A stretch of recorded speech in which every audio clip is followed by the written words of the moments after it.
$100 on baby stuff equals like you got $15 off. You ready? Call this meeting to order. All rise. Oh, yes, this county commission meeting of Sumner County is now, now open pursuant to adjournment. God bless this country and this honorable commission. Mr. Chairman. Thank you, Mr. Sheriff. Let's bow our heads and pray.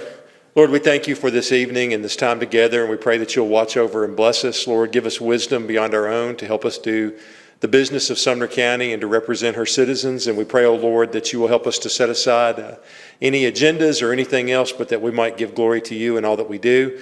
We thank you for your protection over our families, over our county, Lord, over all of our citizens, and pray for your blessing, mercy, and grace to rest upon us. Be with our state, our country, Lord. Bring us hope during dark times, Lord. Help us, Lord, to remember the lessons that you've taught us and to move forward together in ways that give glory to you. We think of the Powell family tonight, Lord, and we thank you for his life and the service that he gave his country. And we pray that you will be with them as they mourn his loss. Bless us now as we conduct our meeting. May we do so to your glory. It's in your precious name we pray. Amen. Amen. You'll join me in the pledge to the flag. I pledge allegiance to the flag of the United States of America and to the republic for which it stands, one nation under God, indivisible, with liberty and justice for all.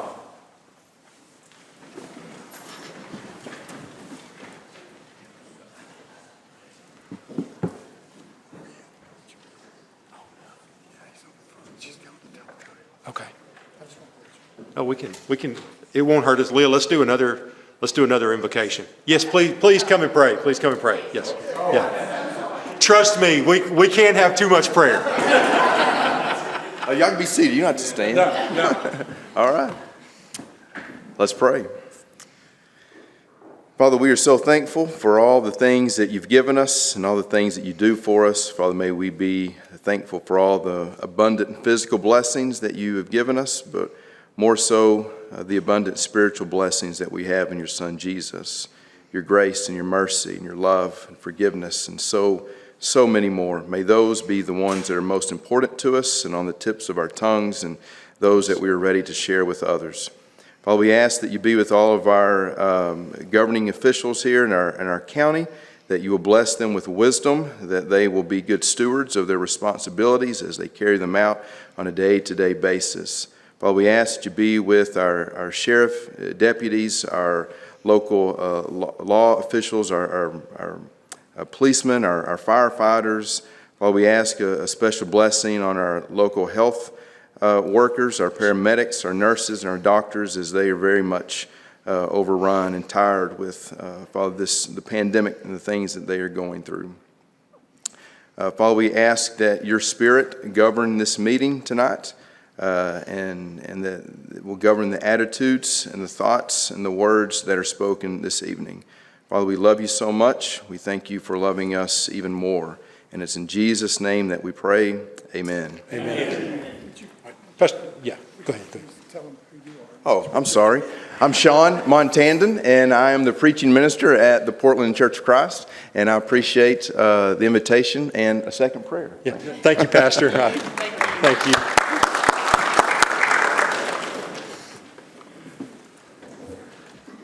All right, let's check. Let's do our roll call. Roll call is now open. Each commissioner, please record your presence.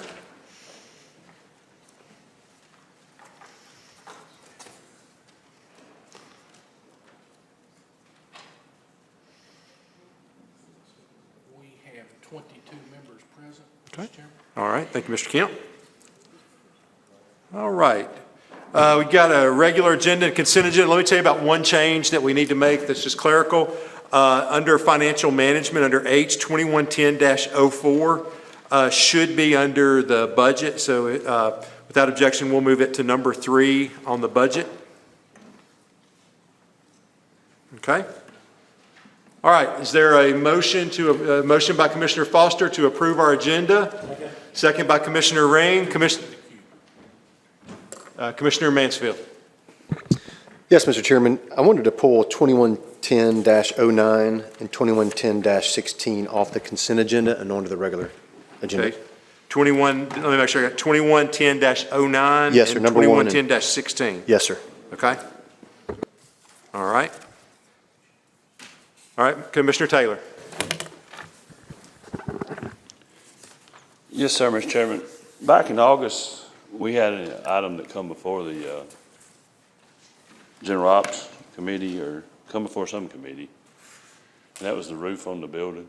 Of course, we didn't bring it forward in September, and we didn't bring it forward in October. And my understanding is the roof's been leaking, and I think we need to address that and add it to the agenda tonight. And I don't know, sometimes the wording in some of this may be addressed under 2110-04 that we just moved to budget, because it's moving money around. Well, I think, Commissioner Taylor, are you asking, is it part of 2110-04, or are you asking to add it to the agenda as a standalone item? I'm moving to add it to the agenda as a standalone item. Okay, there's a motion to add roof repairs to the agenda. Is there a second? Second. Point of information, wasn't that referred back to a committee? It was. Hang on one sec. Hang on. We don't need. I understand the parliamentary procedure. Can you make that motion to add it to the? Okay. All right. So let me clarify. So we've got a motion, an amendment that's been made to amend our agenda with a second. That is to bring, I assume, Commissioner Taylor, to bring that out of the committee to the floor. Is that correct, of what we considered? Yes, because Okay. I addressed it in September. The October meeting was canceled. Anytime you have a leaking roof, you need to address it. Okay. All right, so we've got a motion. It will take 16 votes to add it to the agenda. Is there anyone in the queue that wishes to speak on the agenda? Michelle. Thank you, Mr. Chairman.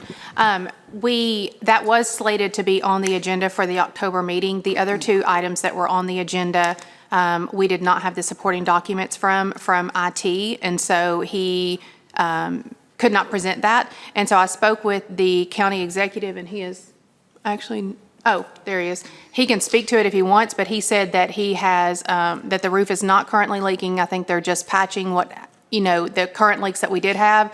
And so that is scheduled to be on the agenda next month in Gen Ops for him to give us that report. Okay. All right. Thank you, Michelle. All right. So we can vote on the amendment to the to our agenda. A yes vote is to add it to the agenda. A no vote is to not add it to the agenda. It will require 16 votes to add it to the agenda. The amendment to the agenda is on the board. Each commissioner, please record your vote.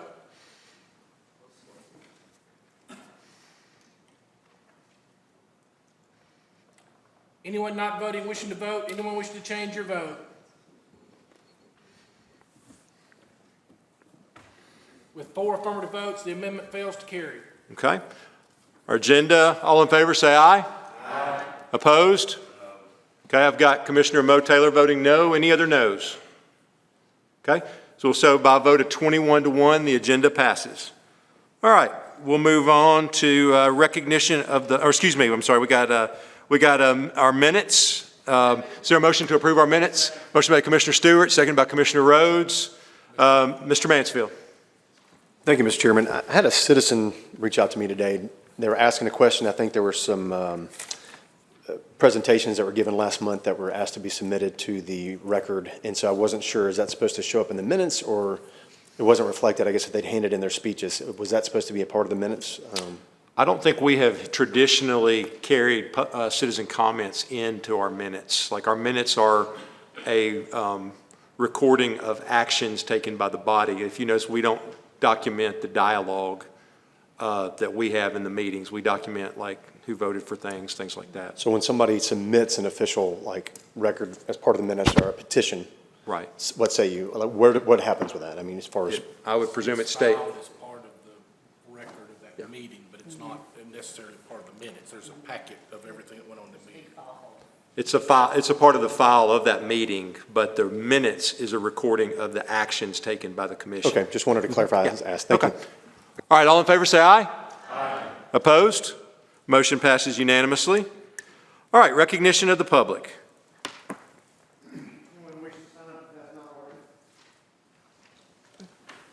Thank you, Mr. Weatherford. All right, just a reminder, our rules of order for public comments. You will have 5 minutes to speak. We ask that when you come up, you state your name and address for our record, and then you will have 5 minutes. It will actually be on the screen. You'll be able to see it as you speak. We ask that you direct all comments to the chair, and we ask that our rules of decorum are that we don't disparage other citizens, other elected officials, or institutions of Sumner County. And we ask that you speak directly to an item on the agenda. I've got Mr. Caleb Moss signed up first.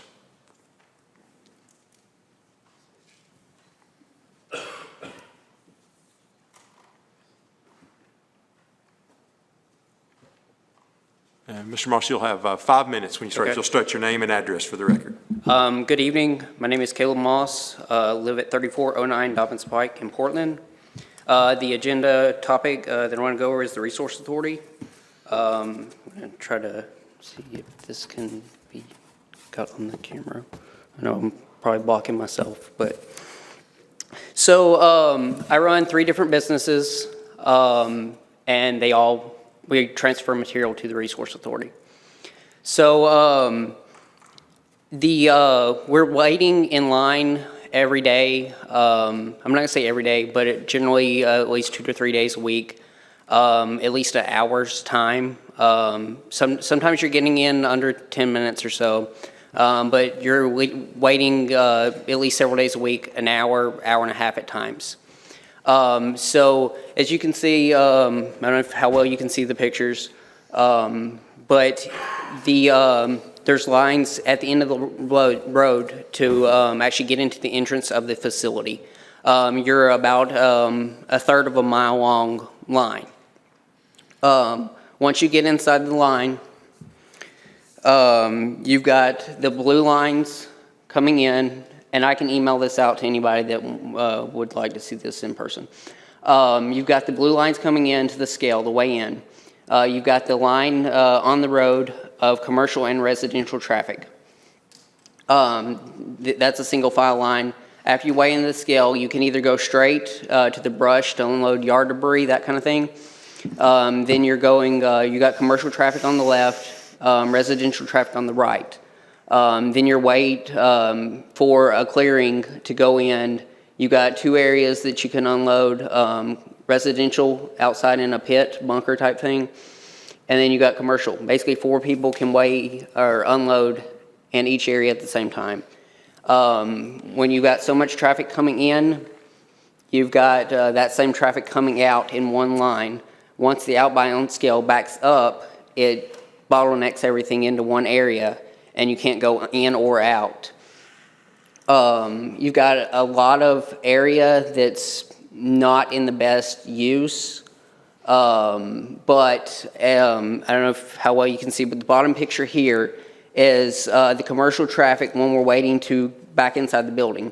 Once this building gets to capacity, or 3/4 of the capacity full, you run into, you're facing each other, the residential and commercial traffic. So it makes it very difficult to back in or pull out without hitting other vehicles, and then that same line getting back out. The red here, that's the MBI, it's the transport company. So that pretty much during the week, that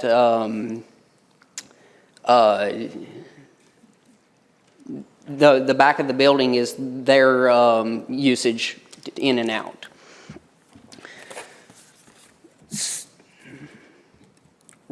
Basically, so with our dumpster service that we have, if we run 10 minutes behind, and at the end of the day by 3 o'clock, that's going to put us an hour the next day.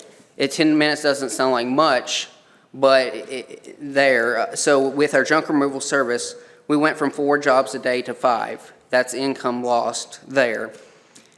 And the last thing that I'll say, every vote that comes through this commission, the cities, anything else that's approved, you don't think about it, but everybody has trash. You go put a piece of trash, you don't think about where it goes. You don't, all these apartments, houses, yes, people are gonna move to the area, but we gotta think about where this goes and how it's handled properly. We need to have two separate facilities for commercial and residential. And I thank you for your time. Thank you, Mr. Moss. Mr. Kevin Baker. Mr. Baker, if you'll state your name and address for our records, and then you'll get started. Kevin Baker, 424 A.B. Wade Road. It's hard to believe, but I was looking at my records, and this is somewhere between 75 and 100 times that I've come to these meetings. And I've seen a bunch of things, and sometimes there's a lot of replaying going on. But it's interesting because I could have been at the Titans game, but I see other people aren't here. You wonder if they got tickets for the Titans game. But I chose to come here instead. There's two things I'd like to talk about. The first one is the water lines. So over the last 8 years, since I've been attending most committee meetings and most county commission meetings, getting a water line was like pulling hen's teeth. $100,000 here, $200,000 there. Oh, we'll put that off. We don't have enough money with this, that, and the other. Now, all of a sudden, out of the clear blue sky, we're going to find $10 million? It seems a little funny to me that all of a sudden, we're going to push this through. And yeah, I understand. It's important to have safe water for everybody. But the same thing was true a year ago, 2 years ago, 3 years ago. And we slow walked every single time a commissioner brought up that they'd like to have water lines. It ultimately got shot down or dragged out. And I just find it funny, especially seeing as how, we pushed through sewer lines and water lines to a new school. Now all of a sudden we're going to spend $10 million to extend water lines some more. It just seems like there's a hidden agenda here. So that's one issue. The second issue is, again, my memory isn't what it used to be, but it wasn't that long ago that I sat in a couple of meetings and heard about $800,000 that we were going to basically forgive to the airport authority. Now, the airport authority is not on the agenda, I know that, but here we're talking about spending $13 million to a resource authority, another quasi-government organization that has no accountability to the citizens. So whether they run a good ship or don't, and I'm not standing here, casting dispersions. I'm not saying that they don't.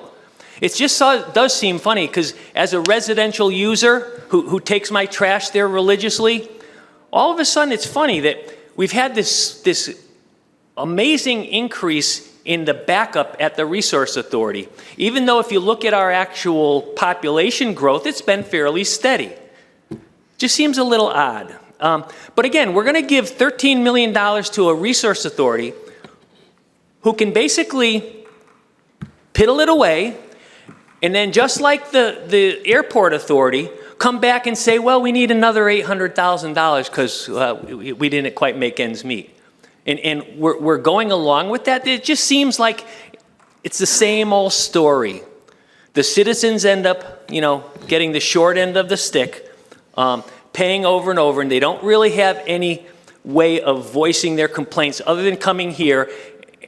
And after 75 times, I can tell you, it's like, it just falls on deaf ears. But thank you for your time, folks. Have a great evening. Go Titans. Oh, let's go Brandon. Thank you, Mr. Baker. Sean Keene.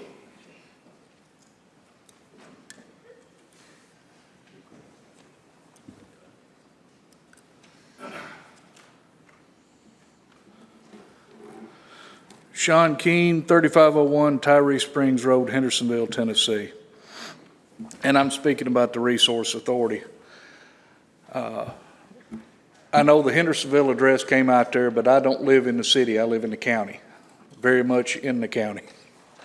I've been taking my trash to the Resource Authority for almost 30 years. And the reason I take my own trash is because I live on a hill. Trash companies require me to haul it to the bottom of my hill, and since I have to load it on the truck, then I might as well take it the whole way. Until recently, I found the Resource Authority has always been easy to get in and out of and fairly priced. I also have property and pay property taxes in Davidson County. So I have used their waste facilities over the years. I used to go to the waste management transfer station on Myatt Drive in Madison until they closed it, and the community would not let them build a replacement. Now the city has convenience centers in that area, which are for Davidson County residential customers, no commercial. I can tell you firsthand that they check your driver's license. They want to know if you're a resident or not. The Resource Authority's price is considerably cheaper than Davidson's. Around the time that my transfer facility closed is when I started noticing the traffic at the Sumner Resource Authority increase. In the last couple of years, I've sat in line as much as 45 minutes. It didn't matter what time I arrived, always a long line. As I sat in line, I began to look at the trash company signs and license plates. Many companies were for Davidson. There were also plenty of pickups from Davidson, and most were not hauling construction waste. Most recently, the tipping fee or minimum increased from $5 to $8. I rarely have any trash more than the minimum. But that is a bargain for someone in Davidson that will pay $8 just to dispose of one mattress. Tennessee Code 68-211-851 reads, each county shall assure that one or more municipal solid waste collection and disposal systems are available to meet the needs of the residents of the county. Such systems shall complement and supplement those provided by any municipality. The minimum level of service that the county shall assure is a system consisting of a network of convenience centers throughout the county. As a resident of the county, I do not have any city-provided trash pickup. The Resource Authority location is the only county facility available to me. As TCA 68-211-851 states, the Resource Authority should be meeting the needs of the residents first. Unless commercial customers are complementing or supplementing municipal services, the Resource Authority should not be catering to them. Davidson County should be paying for their own transfer station. You should appreciate my sincerity, since if built, I would also be paying for the one to be built in Davidson. Thank you. Thank you, Mr. King. All right, that concludes our public comments tonight. In terms of announcements from the chair, we have a thank you note from Doris Bills and Julian Ron Becker that says, thank you for your generous donation to Gallatin High School in honor of Benny's memory. He would be so pleased to help the school that he loves so much. So the Bills and Becker family extended our thanks, and we extend our prayers and condolences to them. Your veteran service report is in your packet, and I think at this time Mr. Hinton's going to come. We're going to yield the floor to him for a certificate of recognition.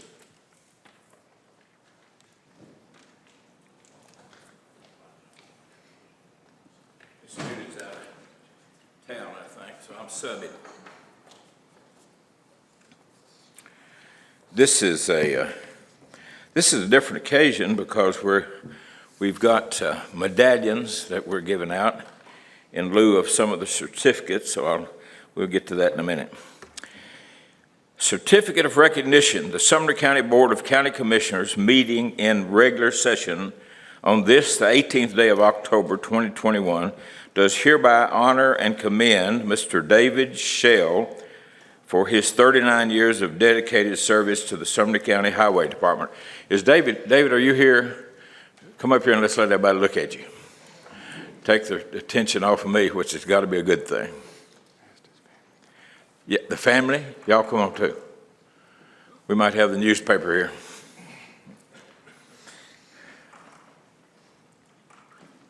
I'm sorry, I should have done that before I read. Somebody copped out on you. Did somebody not come? Okay. 39 years in service to the Sumner County Highway Department. And and I go back nearly that far, and you've worked for how many different road superintendents? I think 4. 4. Somebody ought to do your memoirs on each one of them. Maybe not. Or maybe not. It's all been good. It's all been good. There you go.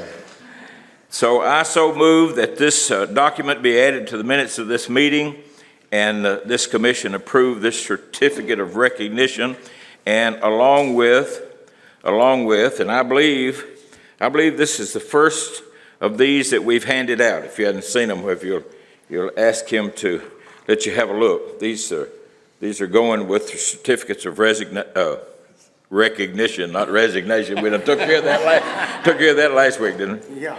So I so move. Motion made by Commissioner Hinton, seconded by Commissioner Ring. All in favor say aye. Aye. Opposed? Motion passes unanimously.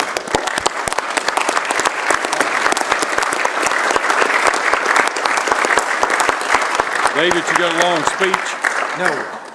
No. I just want to thank everybody for what they've done for us and all the public and all the hard work we put in over the years. Thank you. Thank you. Mr. Shell, just on behalf of the commission, 39 years is such an accomplishment. And when we drive on Sumner County's roads, I hope everybody will think about the hard work that. Just don't think about the potholes. Yeah. The potholes are those new guys. She want to get your picture right there. Y'all can, yeah.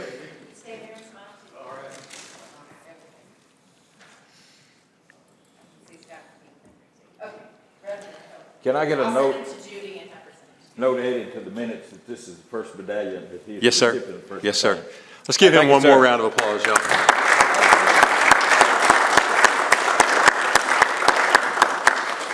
All right, next up, we have the Docketing Highway Public Works Fund analysis for fiscal year 2021-2022. Is there a motion to approve that? Motion made by Commissioner Chris Taylor, seconded by Commissioner Kruger. I see no one in the queue. All in favor say aye. Aye. Opposed? Motion passes unanimously. Your financial statement memo is in your packet. And do we need to do anything on the bond for Taylor Marie? Oh, that needs to be passed, yes. Okay. All right. We got a bond for Taylor Marie Brindle. Is there a motion to approve the bond? Motion made by Commissioner Ring, seconded by Commissioner Foster. I see no one in the queue. All in favor say aye. Aye. Opposed? Motion passes unanimously. All right, Mr. Finance Director. Packet tonight is the updated plan for the 2013 bond. To give you an update, the original projections for your savings was around $498,400 for refinancing your bond. The one in your packet tonight shows around $573,500, and currently it's about $545,700. So the rates are going up and down, but they're staying pretty steady, and the present value savings is currently projected over $500,000. Does anybody have any questions? Thank you, Mr. Chairman. Okay. Thank you, Mr. Lawing. Thank you for that update. We removed 2 items from the consent agenda. Is there a motion to approve the items left on our consent agenda? Motion made by Commissioner Foster, seconded by Commissioner Sullivan. All in favor say aye. Aye. Opposed? No. Okay, I see Commissioner Mo Taylor, Commissioner Jeremy Mansfield opposed. Any other in opposition? Okay, by a vote of 20-2, the consent agenda passes. All right, your written reports are in your packet. Is there a motion to approve our notaries? Motion made by Commissioner Mo Taylor, seconded by Commissioner Foster. Let's vote. Election of notaries are on the board. Each commissioner, please record your vote.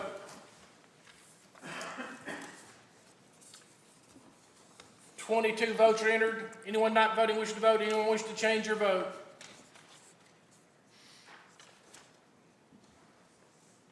$22 votes in favor, Mr. Chairman. That's good. The streak continues. All right, your standing committee reports or excuse me, your reports, we'll go through those now. Let's go to committee on committees. Ms. Tucker.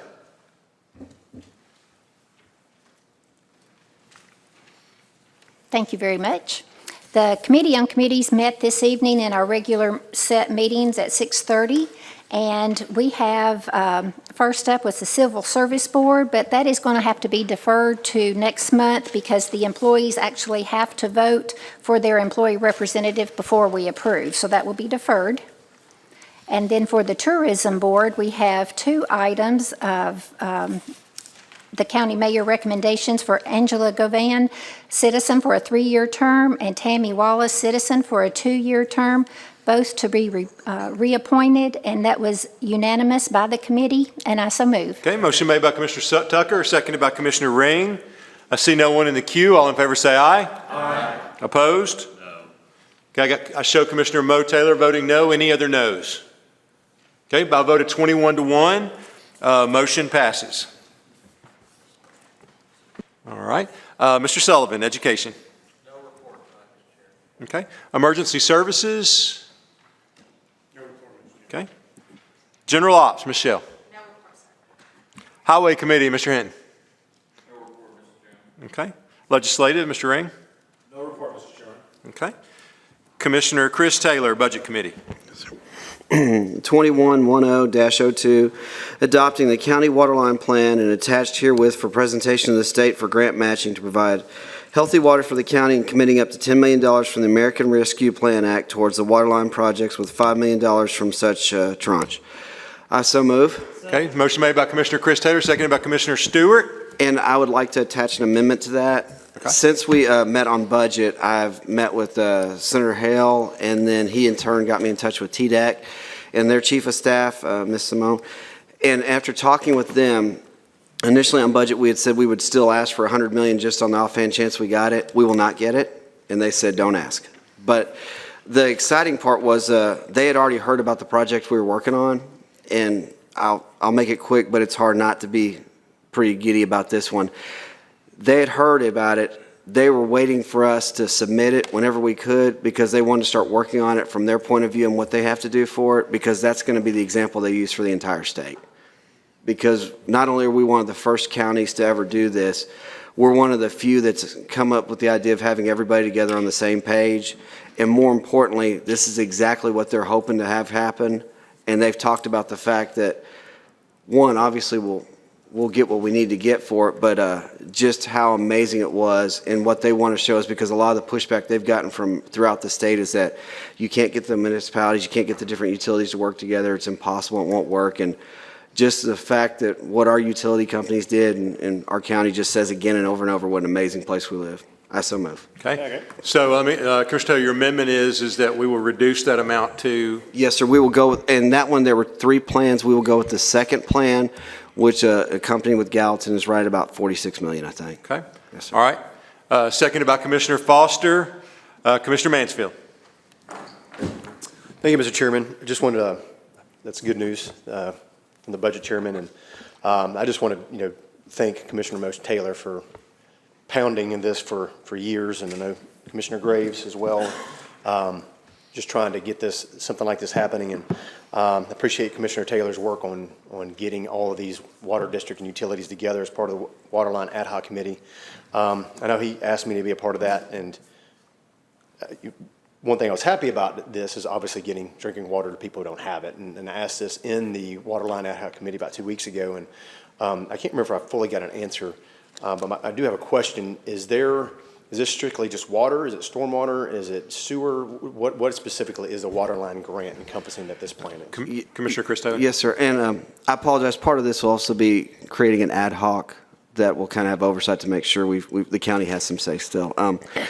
What this was is initially it started as just the idea that we could reach out with a regional plan, and Mike Callis said it best, it's transformational.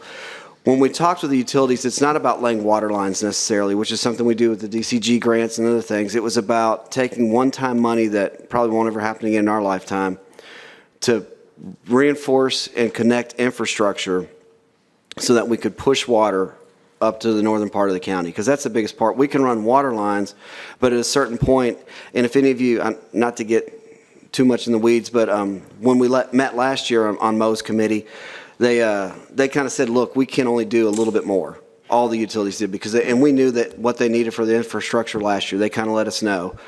So this is to push running water as far as infrastructure goes. This is adding pumping stations. For Castilian Springs, it's putting a water tower up on the ridge. And then, Gallatin interconnecting with White House to reinforce them.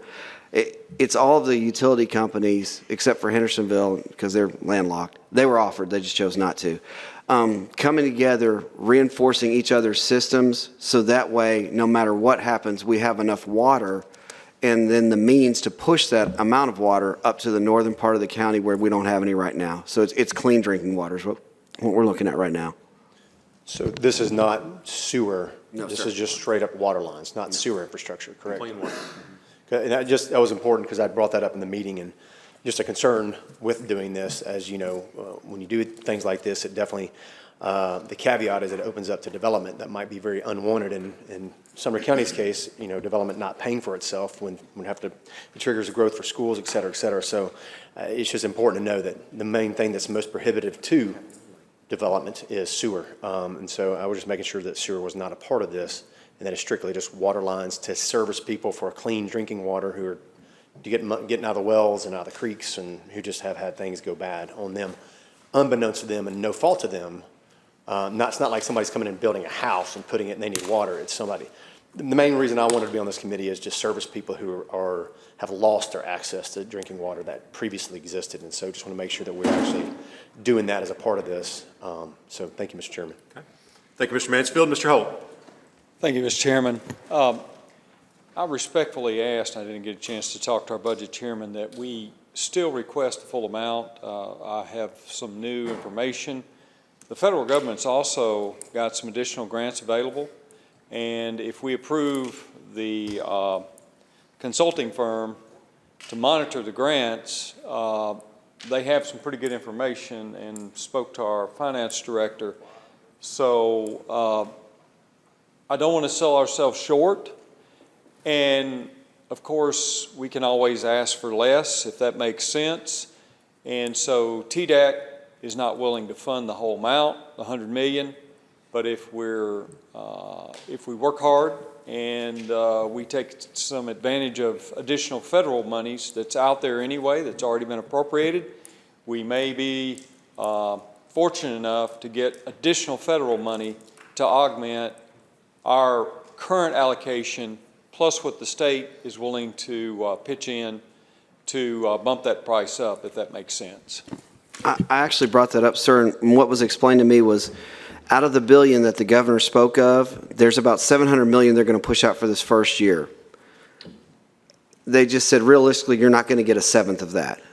But because you're the first one, you're going to be kind of the showcase, for lack of a better word. You're going to, we'll work on making sure you get what you need to get it going. And then I brought up the point, I was like, we're going to make sure that we have our paperwork done. We're going to make sure we have extensive planning in place. We would love that if somebody else didn't, you came back to us because we were prepared. And she said, absolutely. And in fact, they're looking at second and third rounds of grants after this initial first year. And we'll make sure we have everything in line for that too. And that might involve running actual water lines and different things. But the impression I got from them was that we go with our first, which was the number 2 this year, knowing that there are going to probably be some money left over that some of these other counties don't want to use or can't use, and then we'll tap into that too. No pun intended. That was bad, sorry. This is not state allocation. This is additional federal money that we could get directly from the feds. Let me ask this, Mr. Taylor, if you would consider just a thought, if you wanted to add the mayor's language to your amendment and say, we offer this to the state with the opportunity to apply for additional federal funds as they become available. Yes, sir, absolutely. Okay. Thank you. And then thanks for making that much better. Okay.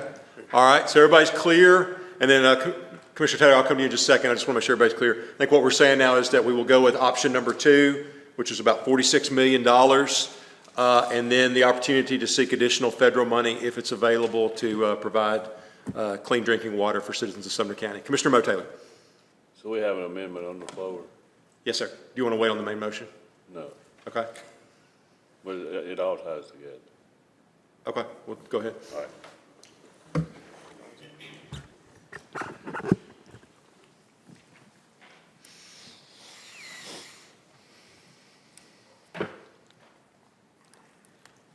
Time to gather my thoughts. Sure.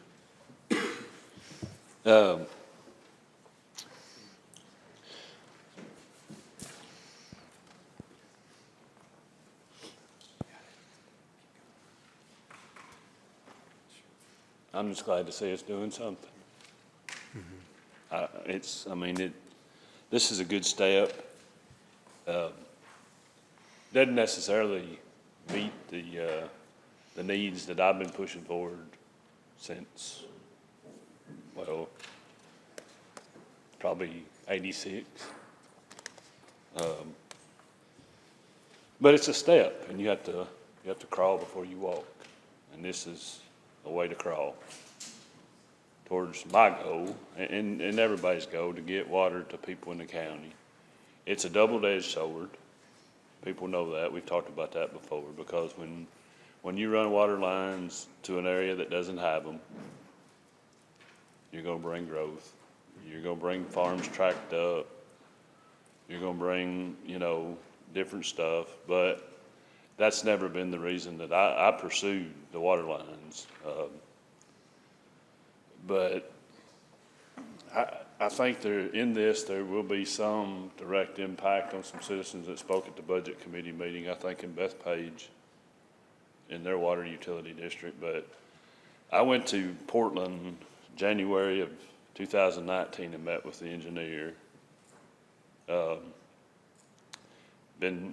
Talked to the mayor of Westmoreland, White House utility districts. So I've been talking to them people, and they do tell me, they told me, capacity is a big thing.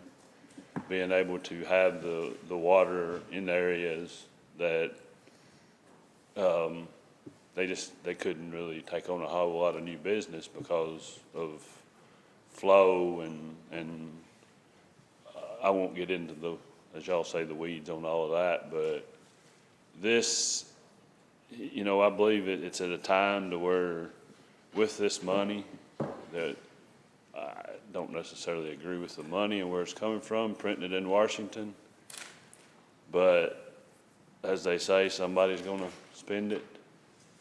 I don't necessarily agree with that statement either, but so I'm going to move to amend his amendment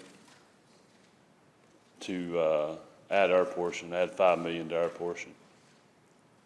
Okay. Local, which would put our total at 15. Okay. And the reason, if you recall back in January, sometime in 2019, I submitted an email to the finance director, and I copied the budget chairman, and I requested $7 million from the hospital fund to be used towards a project just like this.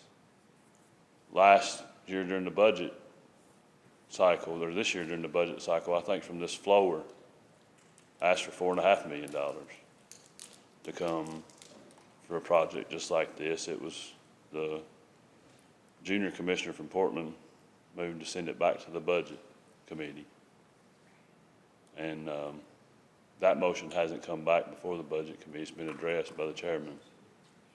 But we still need to look at ways and stuff to assess those people that can be assessed that are in direct need right now. There's people that's lived on their land for 50, 60, 70 years that their wells went bad. I mean, we got a vice principal, former vice principal, just had to pay thousands and thousands of dollars to run hundreds of feet of yard line to his house because his well went bad. And he didn't move out there knowing he didn't have water. He had water or he wouldn't have moved there. So that's just what happens when you live out in the sticks where I like to live.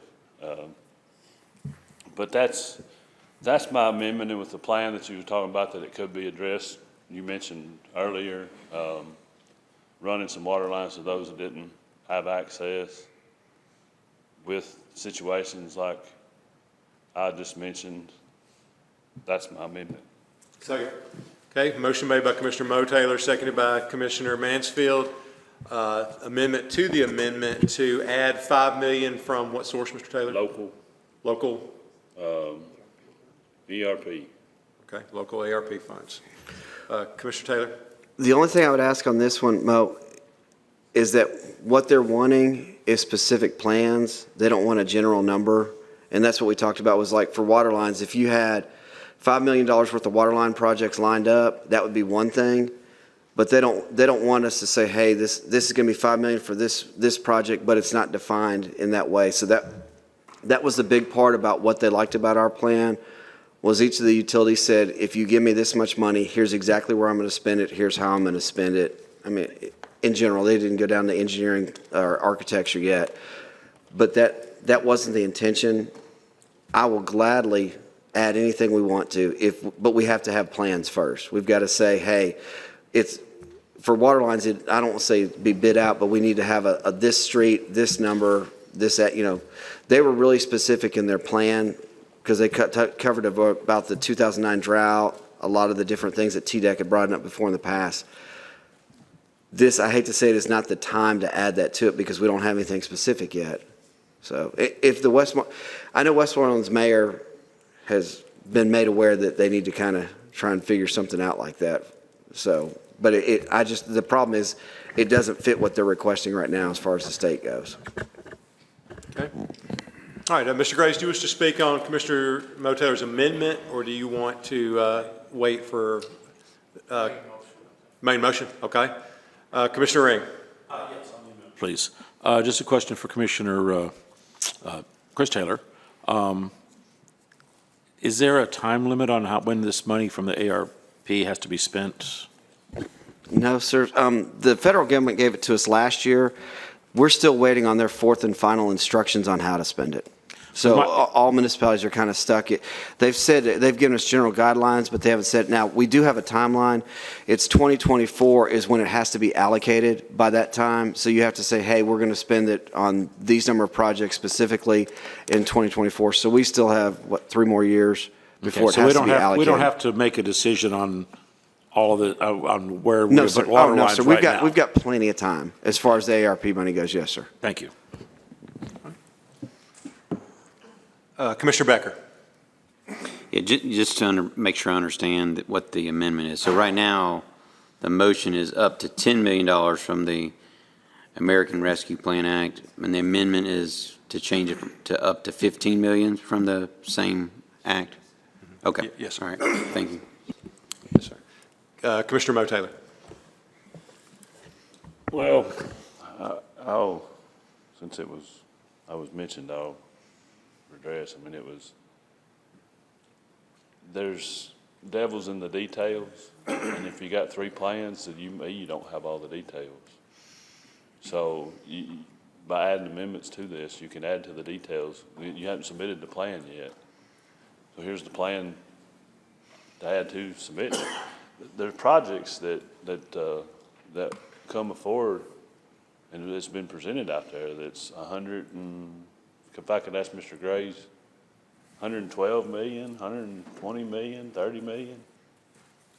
So, I mean, it still won't meet what I'm trying to accomplish, and that's to get people water that doesn't have water. But it could be set aside to address that in this plan. That could be part of the plan.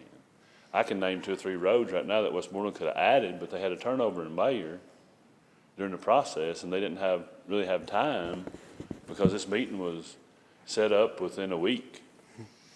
So, Mo, what she explained to me was when we start getting into specific water lines for streets and things like that, that was when they said the second phase of it. And we haven't allocated all of our ARP money by purpose. I mean, on purpose. We have, even looking at everything we might have possibly allocated, we have $12 million that we still haven't earmarked for anything at all and weren't going to in case things like this came up where you had opportunities to do matching grants and different things like that, specifically for water, COVID-related and other things. So, like Baker said, this is one where we don't have to rush on this. As soon as we get if Westmoreland comes up with a plan tomorrow, it says, hey, we'll do these streets and this is what the general cost is, we can submit it. We can continue. My understanding is once we set the plan, TDEC is going to start working on it to make sure it matches the criteria of what they've got. And then if we want to add to it, we certainly can after the fact. So. Okay, I see no one else in the queue on the amendment. A yes vote is to add 5 million local ARP funds to the 10 million that are in the resolution. A no vote is to continue back to Commissioner Chris Taylor's amendment, which is for the 46 million overall. The amendment to the amendments on the board. Each commissioner, please record your vote.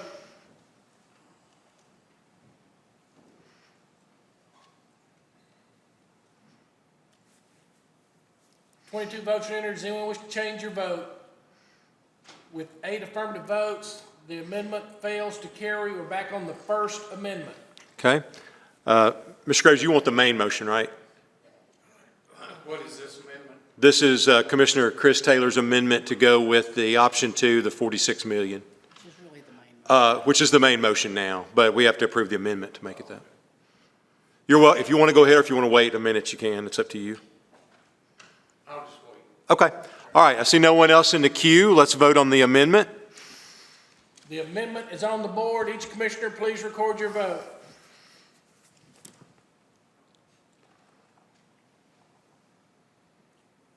$21 votes are entered. Anyone not voting wish to vote? Anyone wish to change your vote? With 20 affirmative votes, the amendment carries. We're back on the main motion as amended. Okay. Mr. Graves? Mr. Chairman, this option 2, is that what we're looking at? Question for the budget chair? Yes. The one we looked at? Yes, sir. Y'all looked at? Yes, sir. That's the one that it has White House kind of being the central one with Portland and then Gallatin supplementing them to push it. And then Castilian Springs has the water tower like we talked about. And It's of course, it's got $43,829,000. Gallatin's is on a set. Remember, there was a second sheet that came separate from Gallatin, and that's the one, I've got it it should be in the packet, but I can tell you right here. One is for, let's see, Steam Plant Road, Dobbins Pike, and then Hollywood and Sunset Boulevard. And that's where they're just tying them in with the White House. Okay, so it's not tying in with the other 4 utilities? Well, the idea was that White House is, under this plan, White House is the main function. They're the ones pushing water to Portland, Castilian Springs, Bethpage, Westmoreland, everybody. And then in the offhand chance that they have any issues, Gallatin can turn around and open those lines and push more water for them also and then it does the loop thing where we're interconnecting more so we hopefully don't have water wastage. But the idea is Gallatin would supplement White House anytime they needed to, but White House would be the main function still. Okay. And I think too, to also clarify, the 46 million plus, as the county mayor mentioned, additional monies has become available from the feds as they work through their processes too. Mr. Hinton. Projects of this size have the possibility of overwhelming details. There are people who don't have drinking water, and commissioners reminded us that with great regularity. I've been in a position trying to keep a well running back when I was a young man. You know that's been a long time. But of a project this size, if you're not careful, you get all of the systems in place. It looks good, black and white, and I made a statement one time. We live on Old Hickory Lake, and we're talking about water. Come on now, But somebody needs to pay attention. There'll be people that may not be swept up in this big umbrella of water. I mean, when you furnish water to Portland, that don't mean that everybody that's got a well is going to get to shut their well down and hook up to Portland water. But I do believe that the process is correct because you take care of the suppliers. You enable them to be able to supply water. And then the last details, there may be money that may have to come after I'm off this body to take care of small sections of the county that didn't fall under this grand movement that we're making here. So if those of you that'll be back down here, don't forget that there'll be some detail work somewhere down the road to clean up these patches that the grand finale didn't take care of. Okay. Mr. Graves. I just had another comment. You Yes, sir. took off too quick, Mr. Chairman. But anyway, there's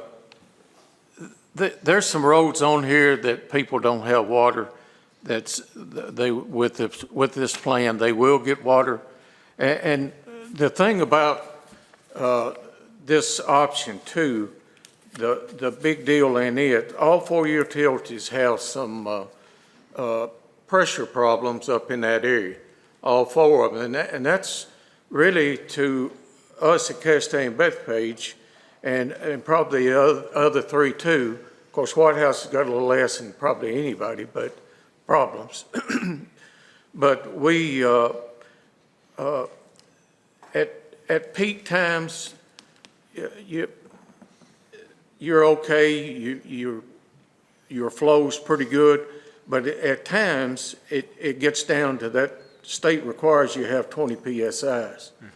And I say all four of us at sometimes during the day, it pushes that, getting that 20 PSIs. And with these extra tanks, booster stations, that will actually help that problem.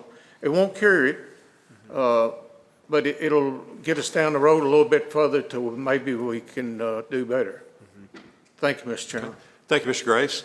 All right, let's vote. The amended resolution is on the board. Each commissioner, please record your vote.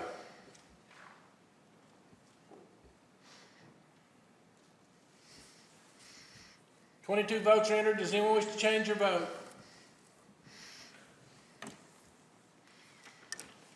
It is unanimous, Mr. Chairman. Okay.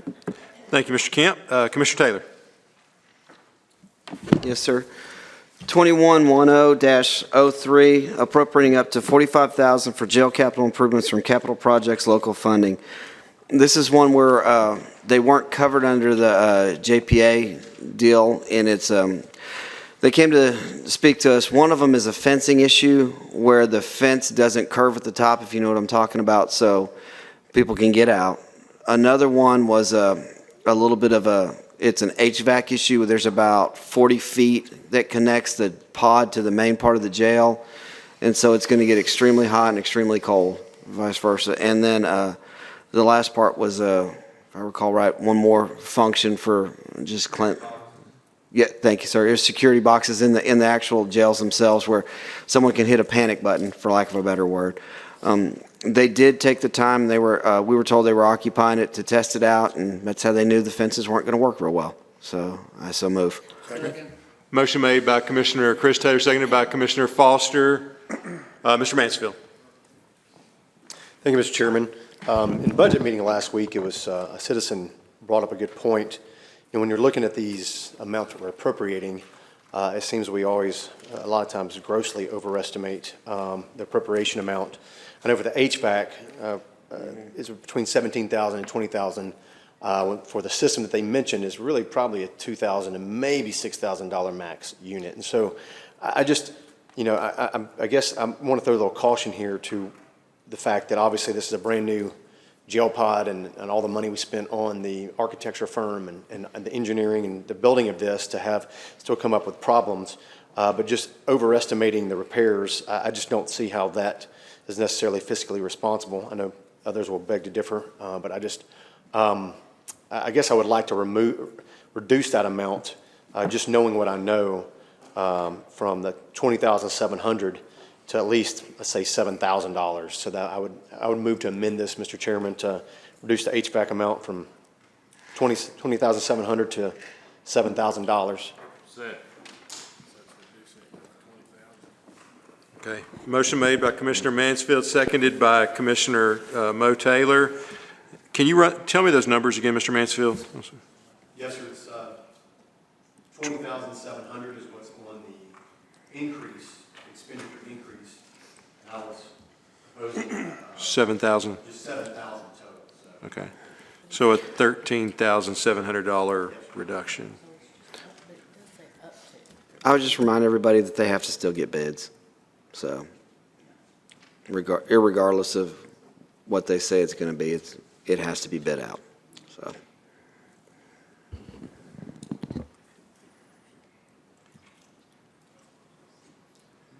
Okay, so by my math, that would take the overall resolution down to $31,300 from $45,000.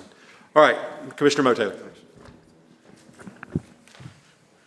Yeah, I remember in the past from being on budget committee and going through general ops and different committees and stuff like that, that I've been told that, you know, I can build a pole barn for $20,000, but I can build a pole barn with an architect and an engineer for $50,000. But my point in that being is, it was always explained to me that the architect and the engineer are supposed to be the fail-safe proof, or who we go back on, when we have items just like this right here. If the plan, you know, didn't meet what it should have done with a fence at a jail, I mean, I don't understand that. So who do we have to fall back on? I mean, whose fault is this? I've been told it's engineers and architects supposed to catch this kind of stuff. I think we even have don't we have a person with a title that's overseeing the Judicial Center and this project? Mm-hmm. Why was this not caught? I mean, we're paying him pretty nice, nothing against him personally, but who's supposed to catch this stuff?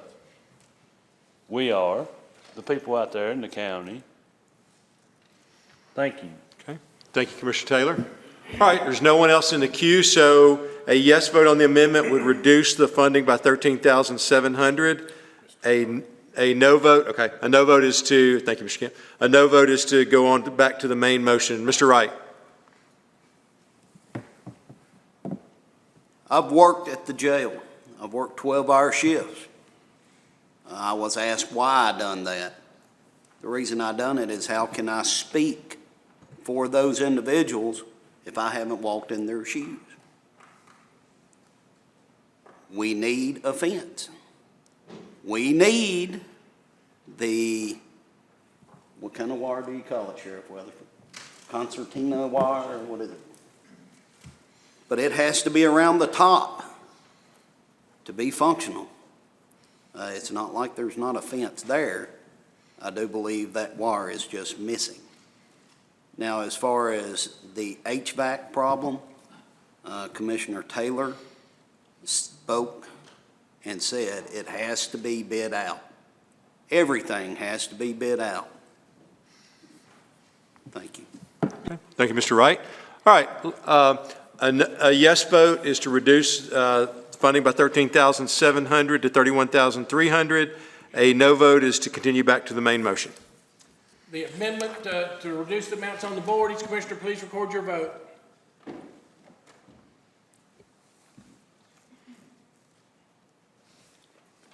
(21 votes, all 22 votes are entered. Does anyone wish to change your vote?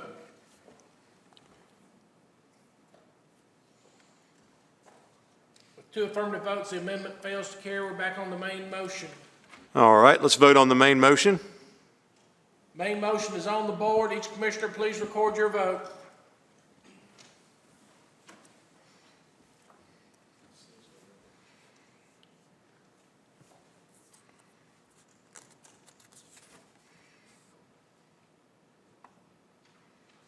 (19 affirmative votes). Main motion is approved.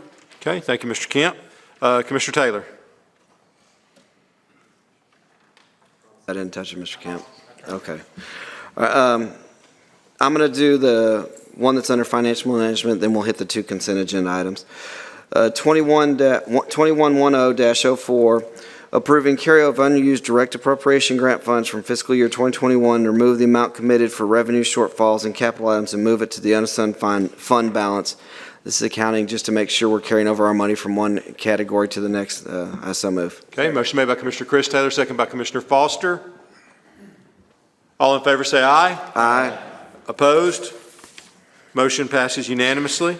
Yes. Commissioner Taylor. 2110-09, appropriating $20,000 from EMPG assignment for unmanned aerial vehicle search and rescue equipment for the Emergency Management Agency. This is buying drones. I don't know if y'all are familiar with it, but now we can use drones with FLAIR, which is the heat sensitive, or the heat sensing elements, sorry. And it actually lets you on like missing Alzheimer's patients, missing kids, and during the day you can use FLAIR during the day. And it's great. It cuts down on a ton of search time, even on doing grid searches.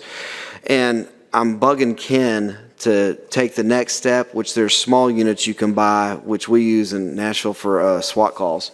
That we send them through windows to clear houses before you send a person in. So drones are pretty amazing in the ways we're starting to use them now. So this is Ken getting into that, and we've asked him to kind of take the lead so that way we can start hopefully not putting people in harm's way unless we absolutely have to. I so move. Motion by Commissioner Taylor, second by Commissioner Foster. Commissioner Mansfield. Yes, Mr. Chairman. So I guess a quick question. The balance, it says on the back of the appropriation sheet of $79,154 of the date of 6/30/2021. What is that fund, what is that money referring to? Which page is that, Jeremy? That's on the request for budget adjustment on the resolution? That's the unspent amount as of June 30, 2021 from these funds that gets carried over. Okay, so. That was just to make sure that everybody was aware there was adequate funding to cover this from the reserve account. Thank you, David. So this is $20,000 is coming from that 79? Yes, sir. Okay. I mean, I understand reason, I guess, that's why I wasn't sure what this was. I appreciate the explanation.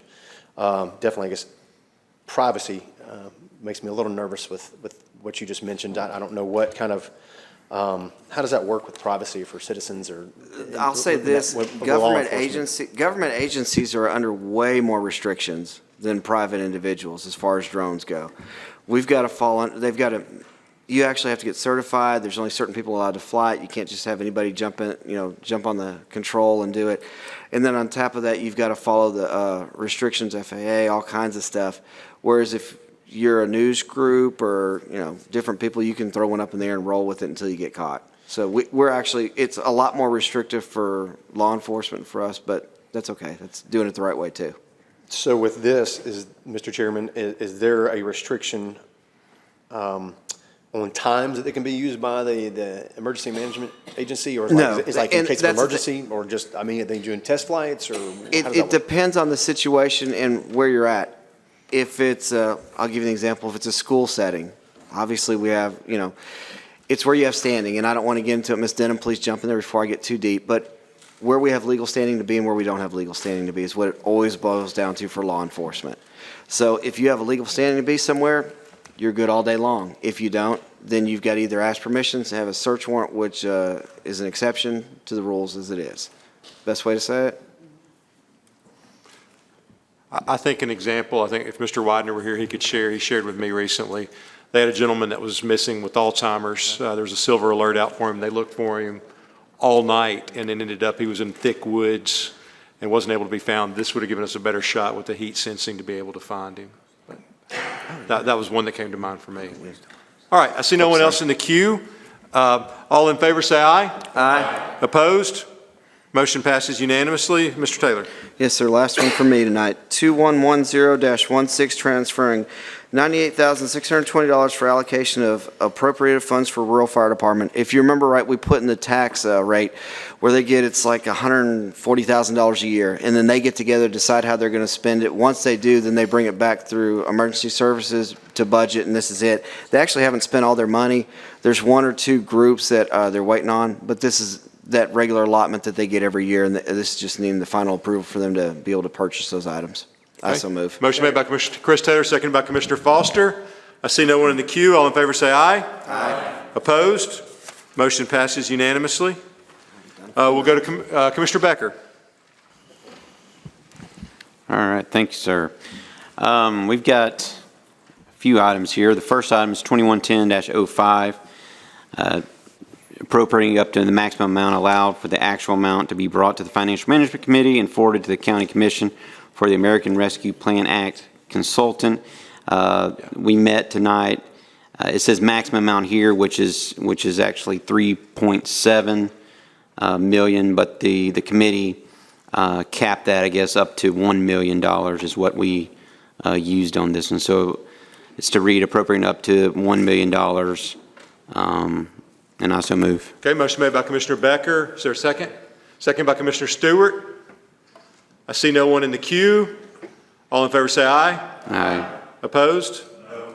Okay, I've got Commissioner Mansfield and Commissioner Mo Taylor as noes. Any other noes? Versus the 10%. Okay, motion passes by a vote of 20-2. Commissioner Becker. All right.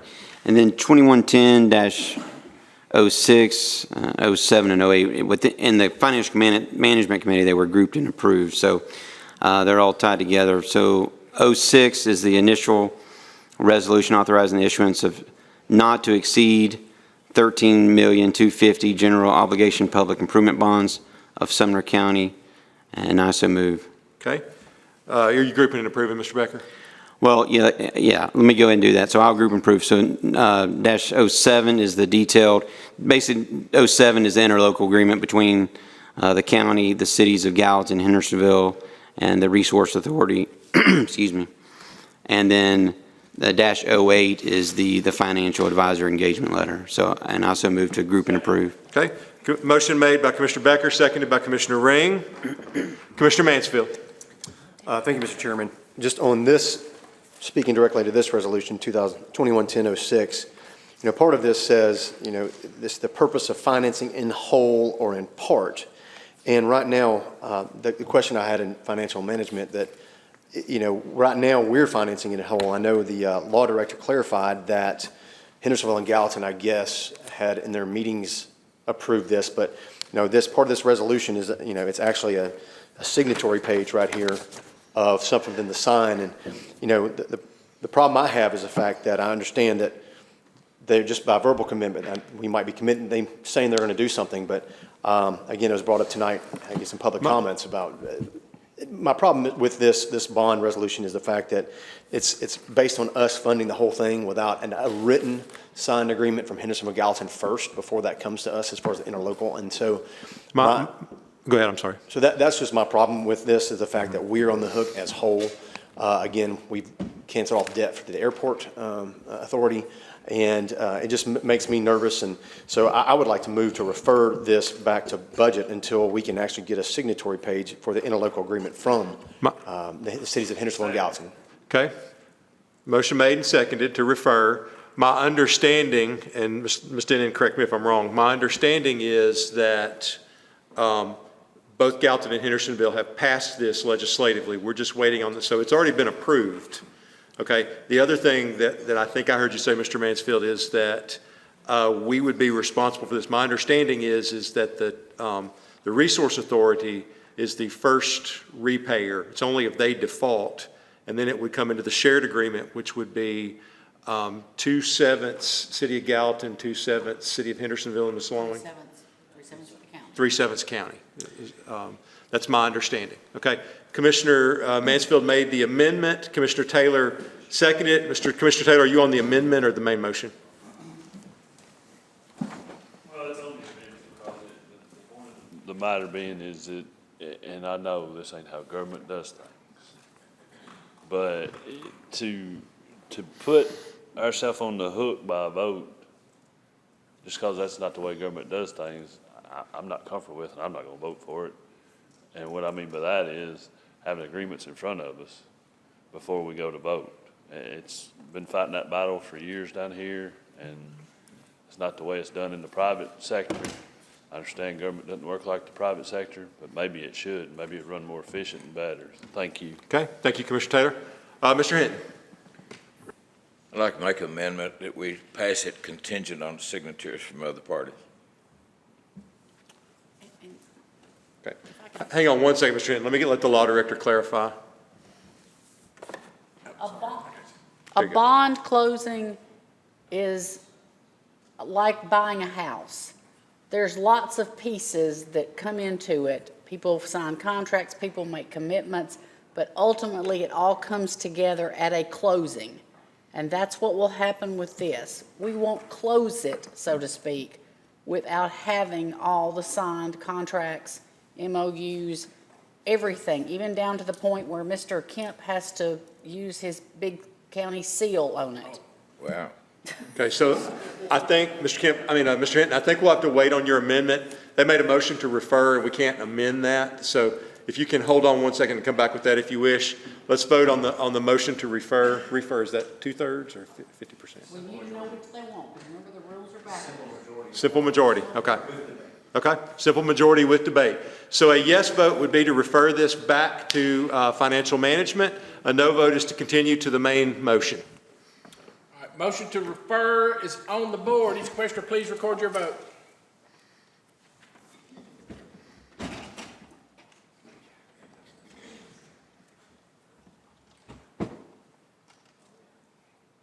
Twenty-one votes are entered. Anyone not voting wish to vote? Anyone wish to change your vote? With 5 affirmative votes, motion to refer fails to carry.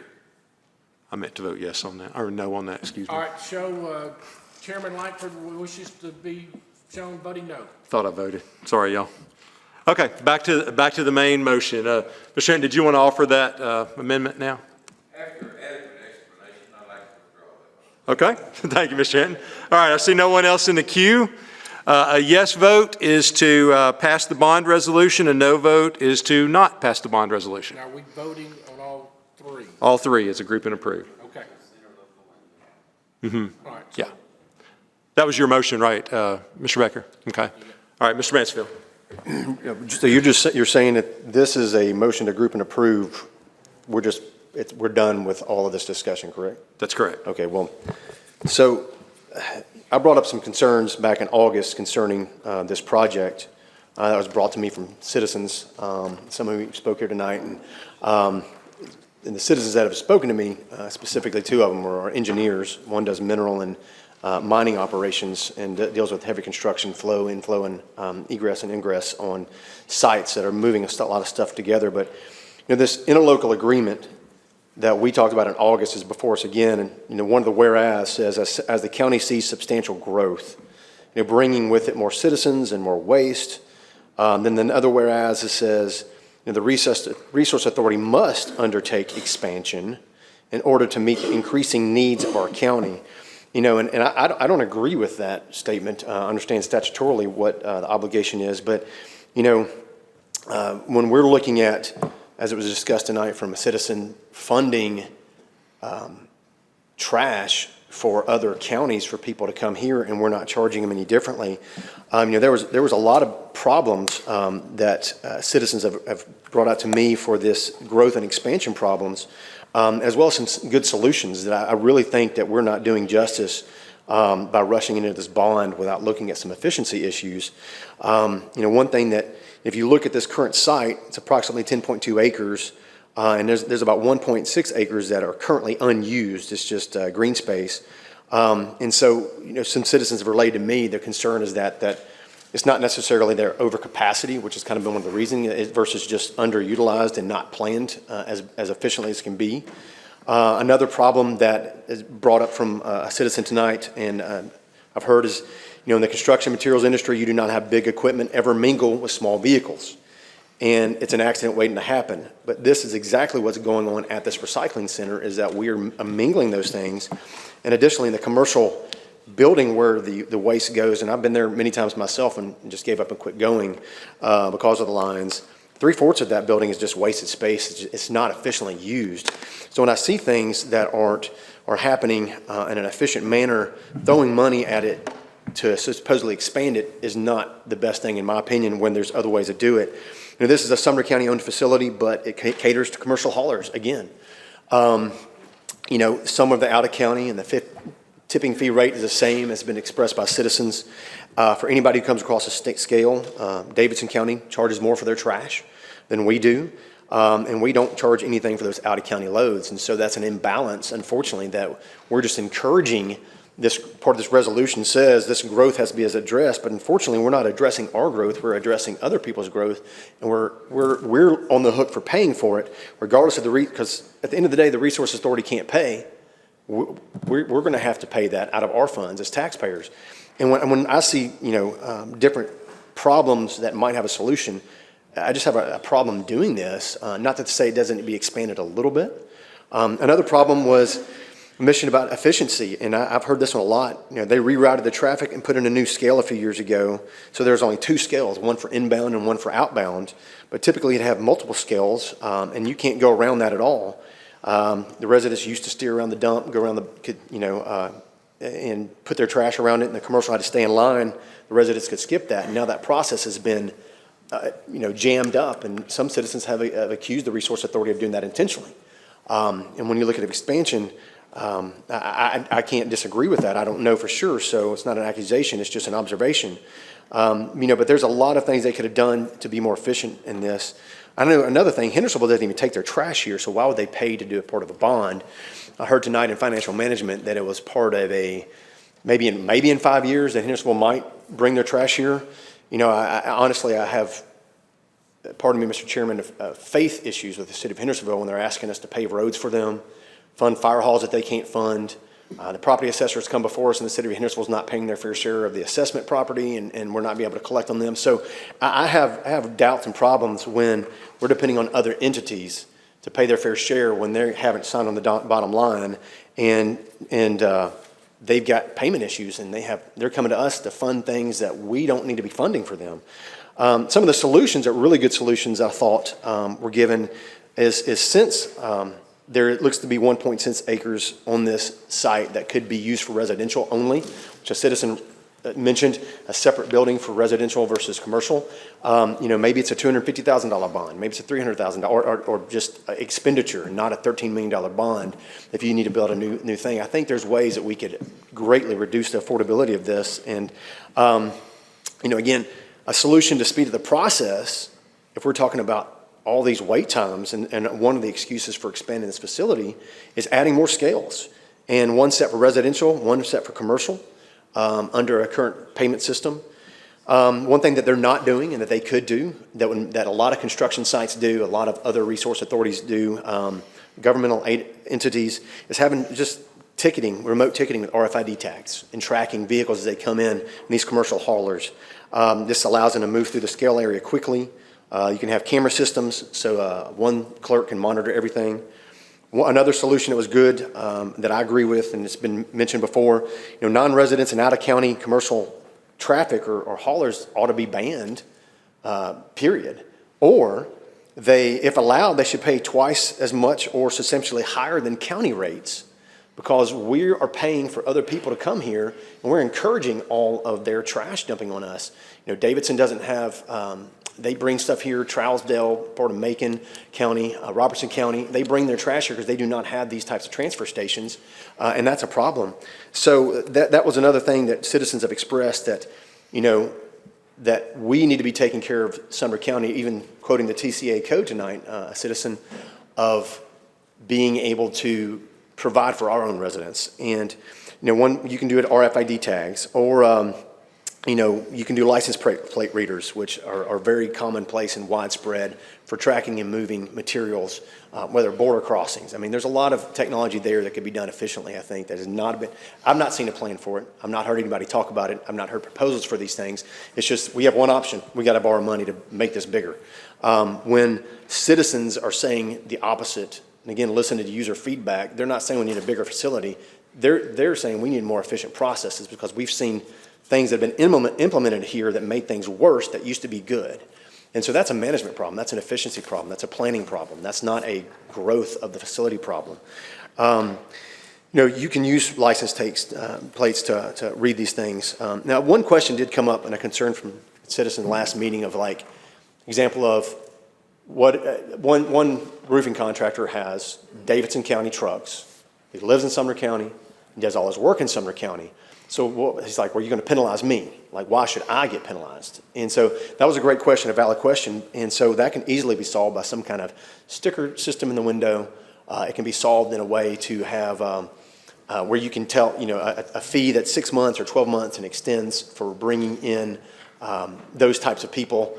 If you're having out of county license plate, they could get some kind of ticketing system, say, hey, I'm doing business here, and they pay an in-county rate if they're doing construction work or any kind of junk work in Sumner County and not bringing it out from another county. This facility should just be managed with priority, again, given to residential in-county haulers, and they're not doing it. And I don't know if we have the authority to tell them what to do. I'd assume we don't, Madam Law Director, but again, we have the authority to say yes or no to this and pass on suggestions on how to make improvements. So some of these solutions are great. Another thing that came up tonight in financial management, the financial management chairman alluded to this, and on this interlocal agreement, it talks about part of this deal is, in the event of shortfall, entities will be billed by the resource authority for the cost attributable to each entity. And there's a real potential of there being a shortfall in the economy that we're in today. I mean, there's no doubt about it. One thing that is short-sighted about this transfer station expansion is to me, is that it's assuming that there's going to be no other stations built. at all. And again, our transfer facility is the closest for anybody in our own county, Davidson, Robertson, Trousdale, Macon.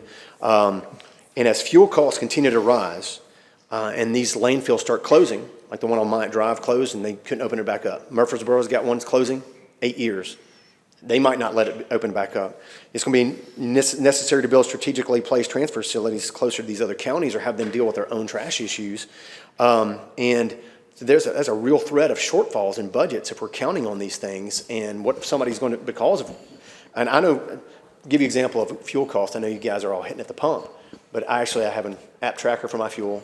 Just on one vehicle alone in the past year, I've to date paid $300 more just for one vehicle in gas versus prior to the 2020 elections. And as the commissioners alluded to last month, elections have consequences, and unfortunately we are suffering from very disastrous election consequences and economic policies that are making things bad. And so when we talk about shortfall, and this is mentioned in the event of shortfall, I'm just afraid we're going to be on the hook for this, and not Gallatin, not Hendersonville, and necessarily, but if all three of us are on the hook for it, we're still having to pay as taxpayers for other people's growth and other people's problems.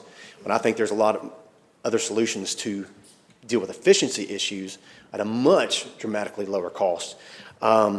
It's just, I think we can do this without creating budget shortfalls. And I'm just asking us tonight, I want to move to defer this back to budget until we can get a plan from the Resource Authority on addressing some of these solutions citizens have brought forth, and these are engineers that are giving these solutions, on how to make this more efficient, because we've not heard that other than like, well, we thought about it and talked about it, but we can't do that. And I just don't believe that at all. I think you can do it. And so I move to defer this to budget. Motion to defer, seconded by Commissioner Taylor. That one requires 16 votes, no debate. So a yes vote is to defer it to budget. A no vote is to continue a debate on the main motion. Let's vote. Motion to defer is on the board. Each commissioner, please record your vote.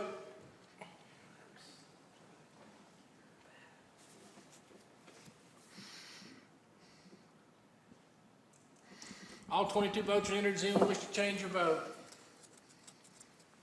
With 9 affirmative votes, motion to defer fails to carry. We're back on the motion to group and approve. Mr. Ring. Thank you, sir.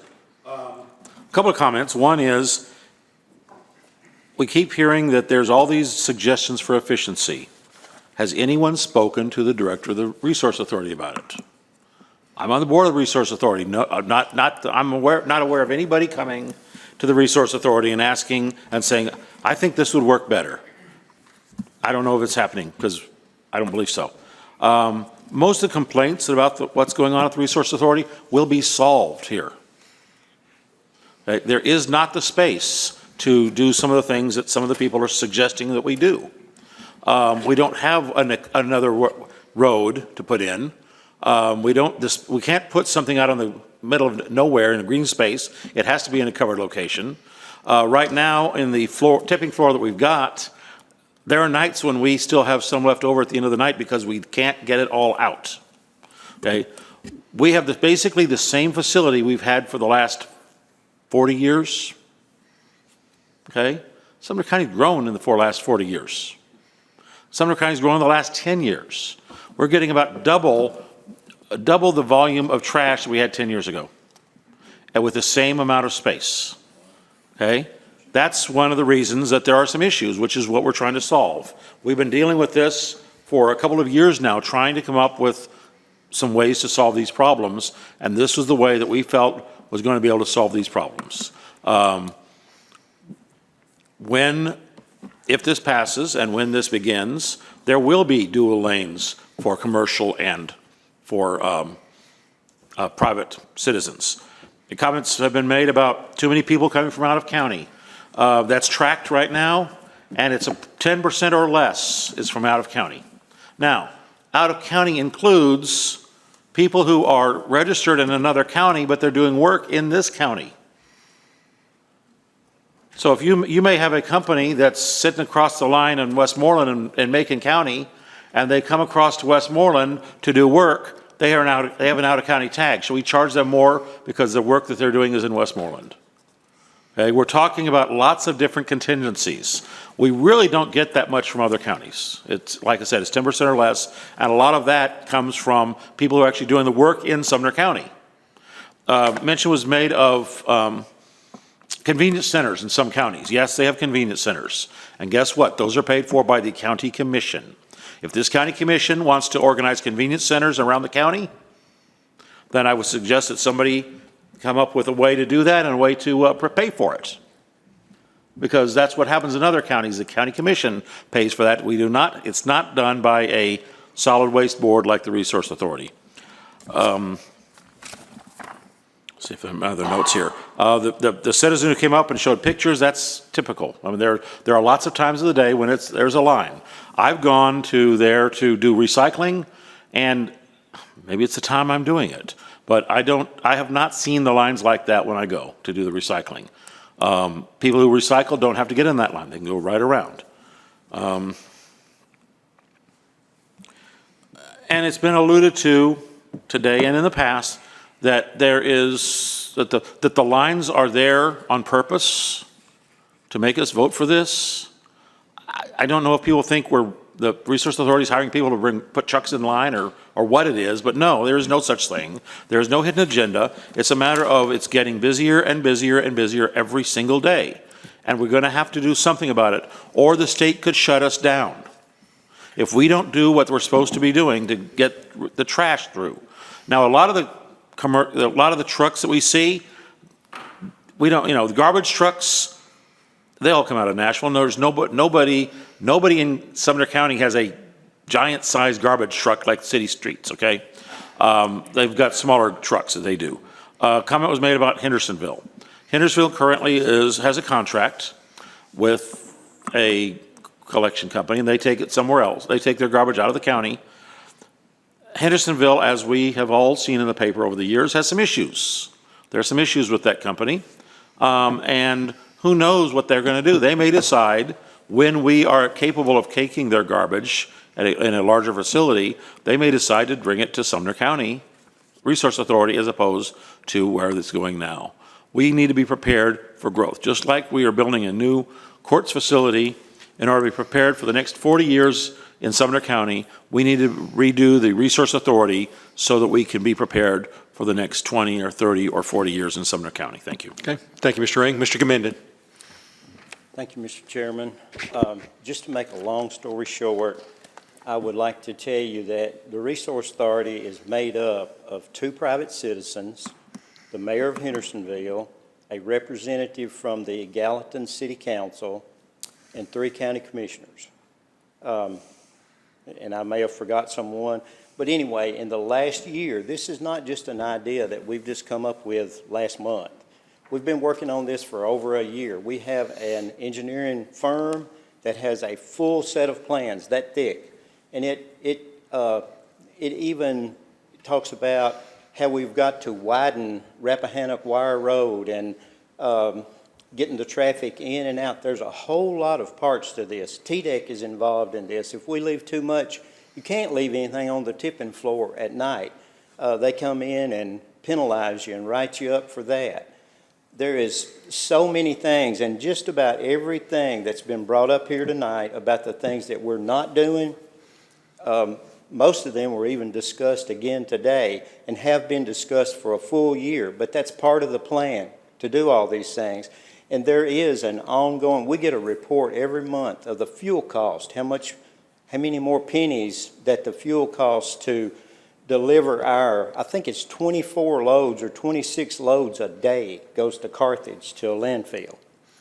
And we get a report every month on how many loads, but the customers that have come from Davidson County, Williamson County, Macon County, and it's all very few. The huge majority of it is from Sumner County, and there is some construction, like we've said, that contractors from other counties, garbage doesn't have a serial number on it, and we can't tell exactly where it comes from, but it can come from a job site in Sumner County, from a Williamson County contractor.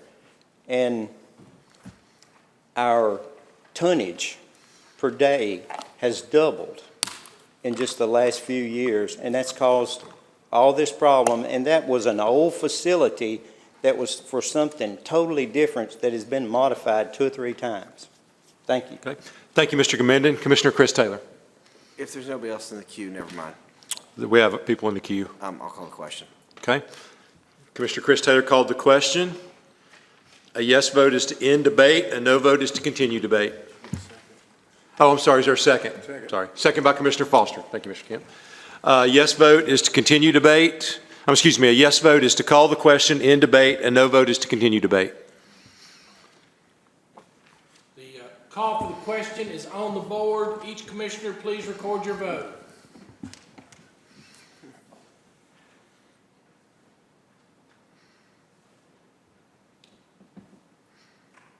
All 22 votes are entered. Does anyone wish to change your vote? With 15 affirmative votes, call for question fails to carry. Okay. Mr. Becker.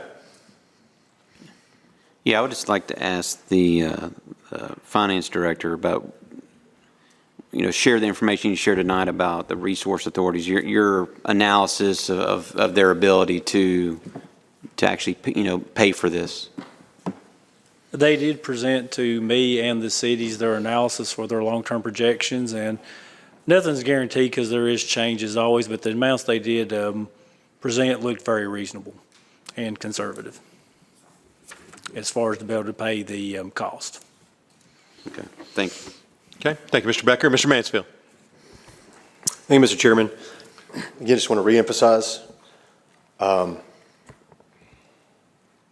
that the suggestions that have been made can be done, I believe, and citizens believe, engineers believe, without borrowing $13 million right now. And there have been things that have been done that have decreased efficiency in processes and rerouting traffic that have created longer lines.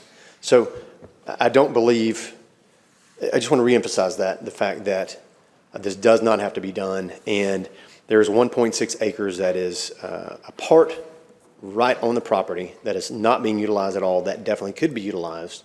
Like I mentioned before, a couple $100,000, you could put a residential thing. That's a big difference between $13 million unnecessarily, in my opinion, versus something that could be done for a couple $100,000. So again, I'm opposed to this because I think it could be done efficiently. I don't think it's being done efficiently, and I don't think we need a $13 million bond for something that we could do. Thank you, Mr. Chairman. Thank you, Mr. Mansfield. There's no one else in the queue. A yes vote is to approve 2110-06, 7, and 8, $13.5 million bond resolution for Resource Authority. The motion to group and approve is on the board. Everyone, commissioners, please record your vote.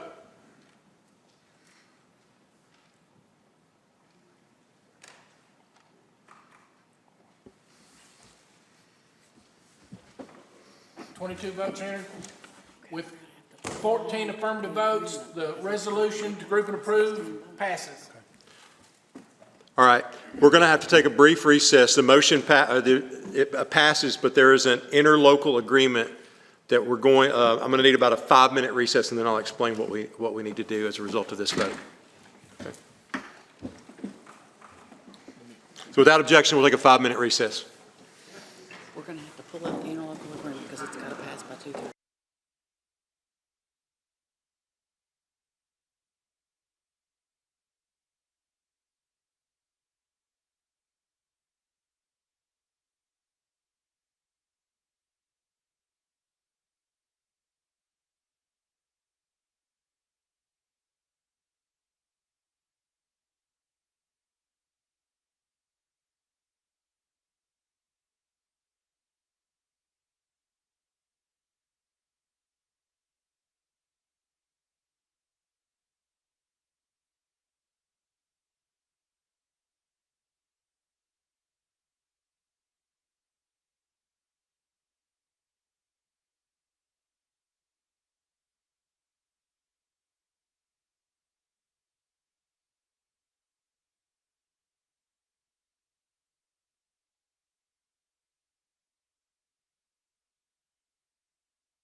All right, we're going to start back in 1 minute. 1 minute.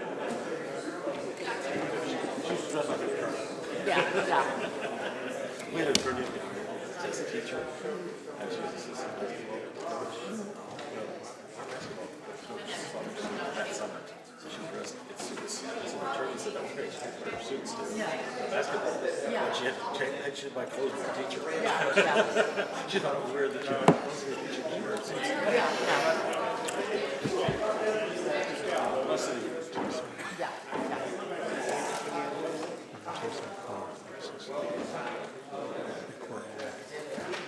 Where's Caroline? We need Caroline. There's Luke. Carrie. There's Ben. But, yeah, let me explain it first. Yeah.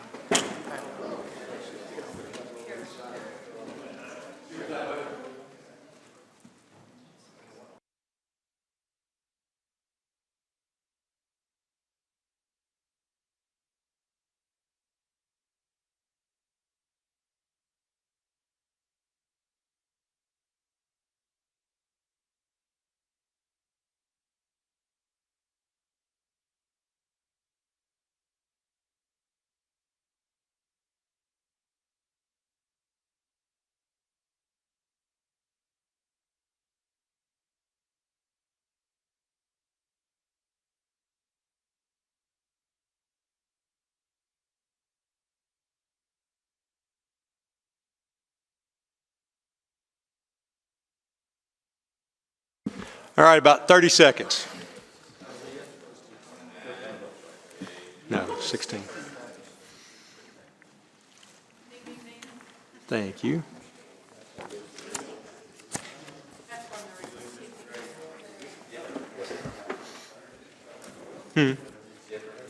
It's the same one that was in the packet. I just asked for a fresh copy.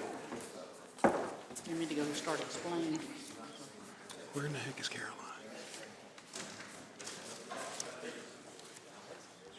There she is, I think.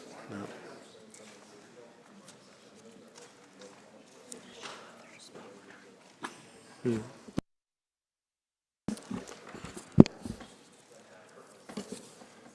All right, we'll call our meeting back to order. All right, so let me give a little heads up about what's going on, why I asked for the recess, and then I'll ask the law director to explain.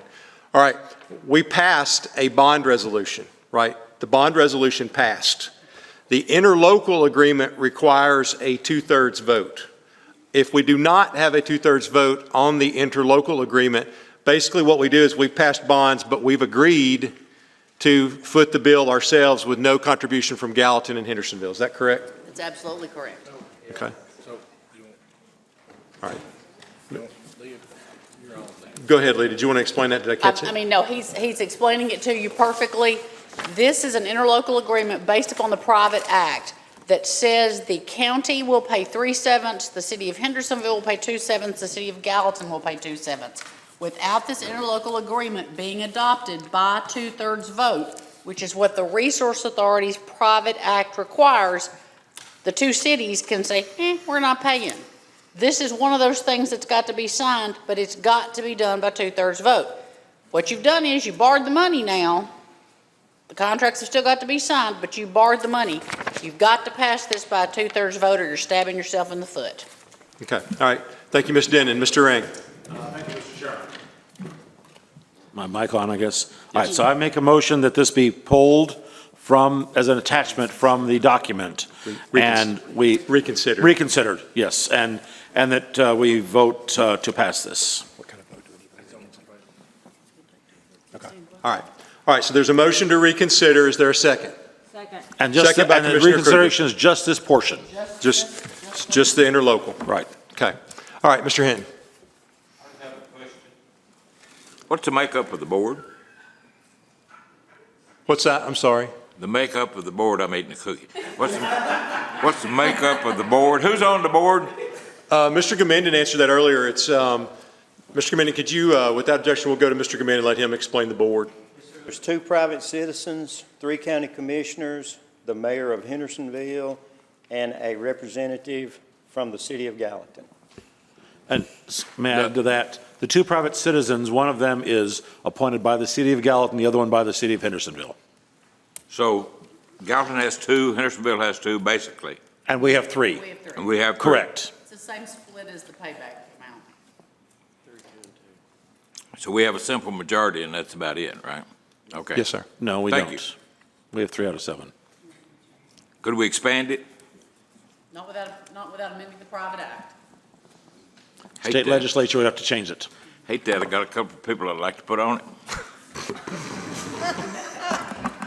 Okay, anyone else wish to speak in the queue? All right, so a yes vote is to approve the interlocal agreement. A no vote is to not approve the interlocal. All right, Leah, we need to vote to reconsider. Reconsider and then the motion. We're voting to. Okay. We're voting to reconsider. Okay, the first vote is to reconsider. Excuse me, thank you. So to reconsider is to pull it back on the floor to discuss the interlocal, okay? So we need a 2/3 vote to reconsider and bring it back to the floor. Okay, the motion to reconsider is on the board. Each commissioner, please record your vote.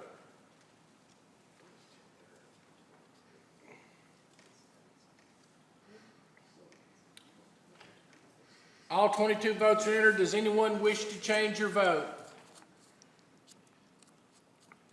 With 18 affirmative votes, motion to reconsider carries.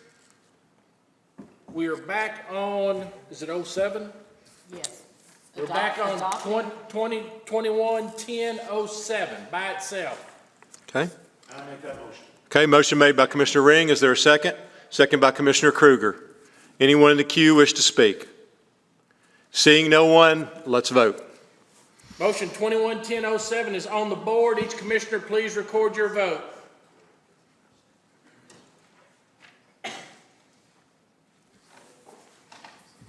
$22 votes are entered. Does anyone wish to change your vote?